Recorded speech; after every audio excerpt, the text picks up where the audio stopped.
sad ang UP ngayon, ano? Ay, natalo ba? Natalo eh. Ako naman kahit alin doon sa dalawang eskwelahan, parang okay lang ako. Pareho ko namang Hindi kasi ako na-attendan. Hindi ako Oo. nag-aral sa Lasal. Pero So, yun. nakapag-aral ako sa UP. So, go UP. Sakto kasi na meron ngayong UP Lantern Parade, yung traditional Christmas parade nila. Oh. Parang asaya siguro sana. Sana, oo. Kung naging Literally okay. raining on your, di ba literally? Parang raining on your parade talaga. Yes, yung nangyari. parang gusto mo ina naman na palakpakan yung Lasal, ano? Dahil kung tutusin, fourth seed ba sila? Or basta, pwedeng hindi sila ba kasama sa finals pero sila yung nagpursige. Nakarating talaga ng finals. Tapos yung UP ay talagang nandoon na sa taas maski nung umpisa, no? Oo.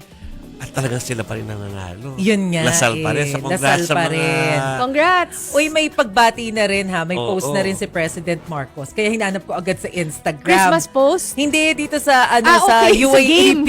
Sa game. Pati siya nanood. Okay, diba? sige. Pero sabi naman niya kasi mahilig din talaga sila sa sports. Sabi ni PBBM, a great UAAP basketball final series between UP and Lasal. Well played to all. Congratulations to the UAAP basketball champions, the De La Salle Green Archers. A well-deserved championship for a great team.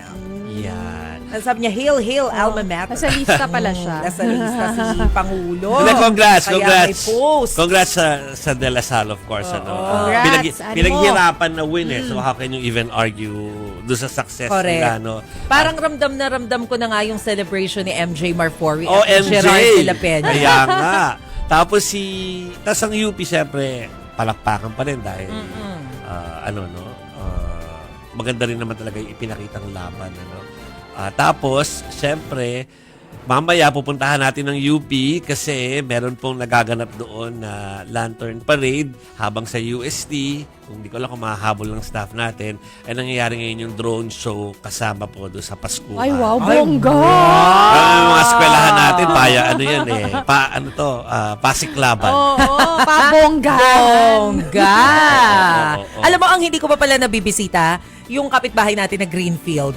Ano ba? Nakaayos na ba? Laging magaganda yung mga Christmas decor dyan eh. Maganda na. Pero isa na lang ang Christmas tree this year. 2 years na pala, last year. Oh, last year parang Kaya. isa, dun tayo nag-dinner banda ata. Oo. Yan. May picture pa tayo doon. Dati kasi Christmas na dalawa tree. yan. Sa Christmas tree.